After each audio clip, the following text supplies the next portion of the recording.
everybody, and welcome back once again. Another edition of Inside the Headset, Week 6, Game 7. I'm with the head coach of Riverdale Warriors, Coach Aydelott.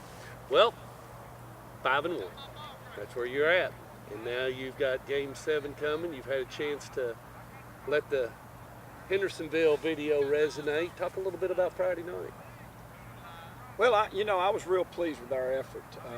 I have to say that's probably as close offensively and defensively to a complete game that we had. Now, where we had issues were the special teams, and in big games like that, those things can get you beat for sure. But as far as effort and making Hendersonville dig a little bit deeper in the bag for things that they had to try to do against our defense, and us helping the defense out a little bit, I thought we played probably our best football game on the offensive and defensive side. Now, if we can patch our special teams in there and give that same kind of effort, you have to, as a coach, you have to be pleased. But keeping that consistency is going to be very, very important. Game was close and whatnot. Did you feel like momentum was with you? Did you feel like things, even though it was here at home, where the game, I wasn't at the game? But well, obviously, when we went up 19-7, I believe it was, we definitely had the momentum. Then we turn around and make a blunder, where we snapped the ball over the punter's head. We tried to, we tried to do too much coaching in that particular situation, and I take blame for that. But then the momentum completely swung. They scored right before half, got the ball coming out in the third quarter, scored again, and went up 20-19. So, so it started off slow, and then they got back in, and then they produced a threat. We put them back in it, and they took advantage of it.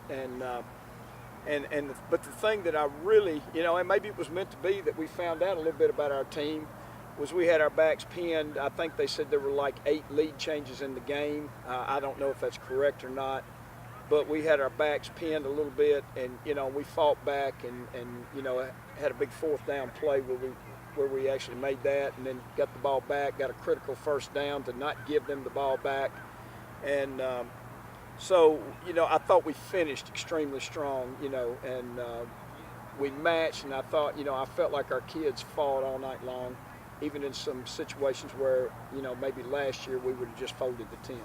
Do you felt like they were taking steps to start to, play in the playoff? Because, you could end up 5-5, 6-4, 7-3, 8-2, or 9-1. You're like you've always said, the destiny of these last 4, that's in their hands. It lies a lot in our hands. Obviously, this is a big football game for us Friday night, and we need this one very desperately. But we're not talking about those kind of things. We're talking about one game, and the game this week is Stewart's Creek, and we need that win, and we can't get to whatever numbers you're talking about. We've got 5 wins. You got to get 6 before you can go to 7. So. This is the most important game on our schedule. On another note, I did notice your freshman squad ended up with a real good season. Could you chat a little bit about them? Well, we're excited about, several of those kids, and they went undefeated. I don't know that they were athletically superior to anybody, but, I thought they were a good group of kids that played hard, and the thing I do like about them are they're very competitive. So, hopefully they'll get a little 9th grade bowl bid and get to finish their season out in a strong point. And we're looking forward to some of these kids coming up and providing depth and possibly some special teams help for us, and eventually getting some playing time with us. Teams like that, and just real quick, based on your experience, we're taking on just what we know. When you have 2 good freshman classes back to back, or you have a good run of a couple right there real close together, generally, will that play out to let you have a pretty decent varsity? Well, it gives you better odds than it does when you go bad ones, which we've run through a couple of those. So, if you can retain them, yes, but, I don't think that's a gauge that you're going to automatically be good. But you can't label like a but, yeah. It does put a good taste in people's mouths, and if, you're winning at both levels, then obviously there's a feel good. And society's about feel good now, and there's very few kids who can scrape themselves up when it's very difficult. I thought probably the one thing I would say really positive about the last year's squad was at the end there we scraped it up and there was no reason to, and fought our fannies off. So I think there's a carryover possibly from that to this year. So hopefully that freshman group will provide us even a little bit more shot in the arm. Talk a little bit about your next opponent. What's it going to take to beat these guys? I mean, they've kind of had a mixed bag of a season, but still they're not good. Well, they're a 2-3 football team in their second year of existence. So Coach Martin and his staff have done an outstanding job, and obviously they're a year better. They're older. You know, not that many seniors.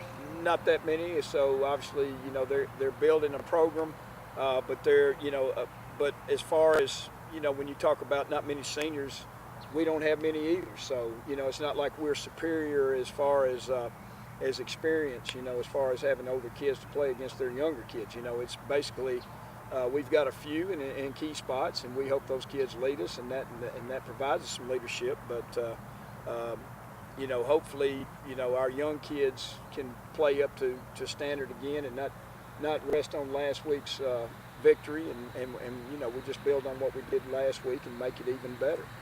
Last home game here for right now. Anything you'd like to say to the fans, because you'll be on the road right after? That's correct. Our last three are on the road. This will be the last time that, unless there's some playoff implications, that we get to play at home. So it'll be senior night, and the last time that a lot of great kids play on this field. So we'd like to see everybody come out and support them. And they tell me it's blackout night at Riverdale High School. Mr. Nolan's got the blackout night going. So.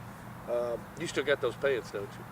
Oh, absolutely. Okay. Absolutely. So, we just want to make sure that everybody comes out and hopefully our seniors, have a great night and, don't get too nostalgic, and they go ahead and play this football game so that they really remember it in a positive way. There you go. Friday night right here at Riverdale. It'll be the Red Hawks and the Warriors at 7 o'clock on senior night. Y'all be here.